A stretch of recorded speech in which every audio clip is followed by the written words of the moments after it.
Chapter 19. Feeling totally elated beyond belief, they hoisted their sacks over their shoulders and hurriedly made their way toward the stairway. The once glum and ghastly tunnel had inexplicably morphed into something shrouded in a mysterious beauty. Eagerly running through the dim flickering light, a very wide, ancient-looking stone stairway covered in overgrown moss came into clear view. "This is the way to your uncle?" Maud asked incredulously. "I don't know."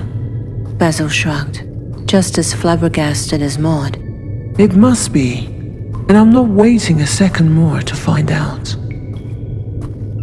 They carefully climbed the stairs, stopping on the landing to absorb the striking surroundings that lay before their delirious eyes. They both gasped in delight, feeling their hearts shatter to a million pieces when they glimpsed the enigmatic tunnel open up into an enormous cavern. I'm speechless, Basil whispered, his eyes dancing wildly. The cavern was mysterious as much as it was beautiful. It was filled with towering stone columns that were embellished with glyphs of an unrecognizable language, and more of those stone lanterns littering up the endless high walls, casting their shadows over sharp speleothem that dangled through the pangs of a soft mist. And then there was the dripping water that fell into lush, wild beds of ferns and fountain palms. "Talk about extremes," Maud muttered, his eyes falling upon the softly lit stone path, winding off through the mist. "Have we strayed into a fantasy?" "We've definitely strayed into something," Basil murmured, furrowing his brow, gazing over the stone ledge, noting a sheer drop falling into a plethora of dense ferns below. "And I like it. I mean, this is just so unreal to me. So weird. And it's just getting weirder by the minute. I really don't know what to believe." Basil glanced at Maud. "Me either. I've never seen anything like this. How are you feeling?" "Oh, tired as hell." Maud sighed. "But who cares about that now?" Treading ever so carefully, the two of them slowly wandered along the rutted path, weaving through the heavy mist, engulfing the colossal speleothem. It was as if they had stepped into a realm of another world, a prehistoric one, and there were many stairways and paths to be seen, riddled along the high walls and through the speleothem itself. Smell that. Maud inhaled deeply, gazing up at the wisps of smoke, wafting high through the balmy air. I've never known smoke to smell so good. Basil watched as pillows of smoke drifted carelessly from ornately carved stone bowls, scattered over the walls, just like the lanterns were. They call it incense. Suddenly, a scuffle of rocks was heard falling nearby, echoing down for an eternity. They both halted in their steps. "Shh," Basil tersely whispered, squinting through the mist. What the hell was that? Maud hissed. Who knows? Just be quiet. Creeping down low, they continued to hear distinct shuffling noises all around them, and yet still, they were unable to see anything, for the lingering mists of fog had crippled their vision. Basil raised a finger to his mouth, and treading ever so delicately, they at last spotted bright red flames spewing from stone torch chairs, nestled within a massive rock wall as high and as wide as the eye could see, ahead of them. In amongst those hot red flames, they saw two brawny shadows standing in front of an enormous wooden-clad door. There was a long stone bridge, without any railing to speak of, lingering through the passing mist and separating the two of them from the ominous-looking guards. Look at that! Maud muttered excitedly. A bridge! I'm glad I'm no longer drunk, because there'd be no way I could manage to stay on it. I think we've been spotted, Basil said, staring straight ahead at the brute shadows, still as statues. So what do we do?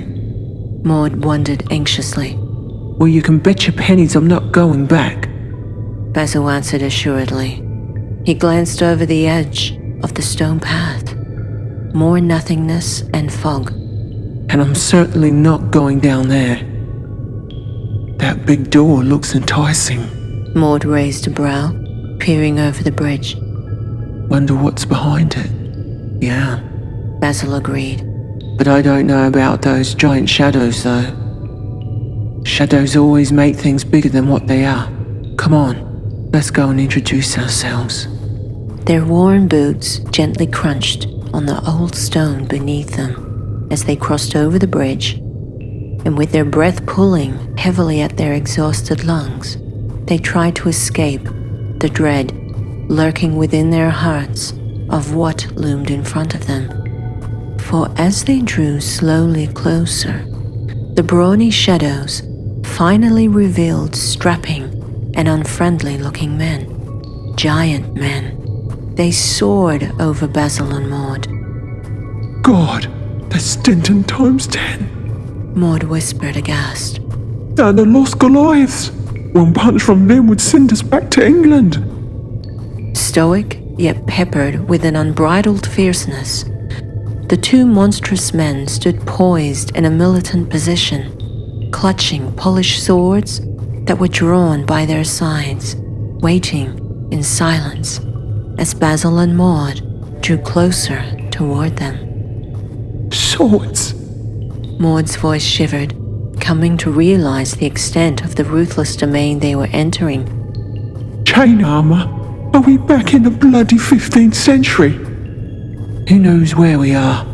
Basil mumbled, feeling his heartbeat within his parched mouth, glaring at the guards with glinting hauberks and garish silver greaves. He rubbed his fingers against his clamming palms, questioning his sanity once again, and wondering if they were indeed making the right choice. It's the only choice, he reminded himself again. The two of them were now within several yards of these elusive brutes, watching them ever so cautiously. Standing in front of the door, a paneled double door made of a dark oil wood, clad with iron hinges and thick door knockers, and certainly no less than 15 feet high. State your name, Came the cold, harsh order from one of the guards. His raspy, low voice boomed so loudly through the stagnant, misty air that Basil and Maud jumped with fright and dropped their sacks, almost stumbling over the edge of the bridge to their imminent doom. Trembling, they swiftly dusted their knees and straightened their trousers, attempting to look at least somewhat composed, gathering what wits they had left. Maud anxiously glanced at Basil. Basil peered up at their stone-cold faces, mustering up his waning courage. I'm Basil DeClane, and this is Mordo Mittenthorpe. He was met with nothing but dead silence, and more silence. The suspense was killing him. Maud, even more so. you may proceed. Responded a monotonous voice. With meticulous synchronization, the two guards instantly pivoted sideways, allowing for clear thoroughfare through the enormous door. Oh, thank God. Basil grabbed his worn sack, with more dragging along right behind him. Arriving on the carved-out stone platform in between the guards, Basil noted how they truly were a freak of nature.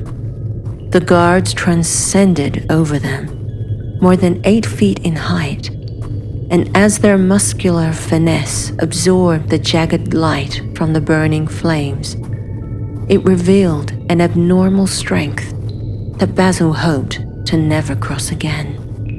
Monster men without emotion, void of any personality, with piercing glances that snagged the very breath from within his lungs.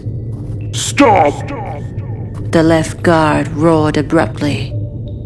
Immediately, Basil Amord froze like ice, perfectly obeying his command. Basil felt his eyes wandering over the oxblood leather scabbard, concealing the left guard's longsword. A decorative bronze hilt it was, the grip twined with brown leather, and the pommel embellished with sky blue chalcedony. Basil was utterly enchanted. Maud nervously cleared his throat from behind, snapping Basil's attention back to the pebbled ground in front of him. The nerves running through Maud's heart stifled the air so much that Basil was sure the guards could smell it. I wish he would just bloody calm down, Basil thought to himself, watching the right guard twist the iron door knockers open, listening to the chain of his hoboke jingle. Meanwhile, the other guard on his left did not budge an inch, invasively glaring down at Basil and Maud like a son of hell, ready to smash them to smithereens.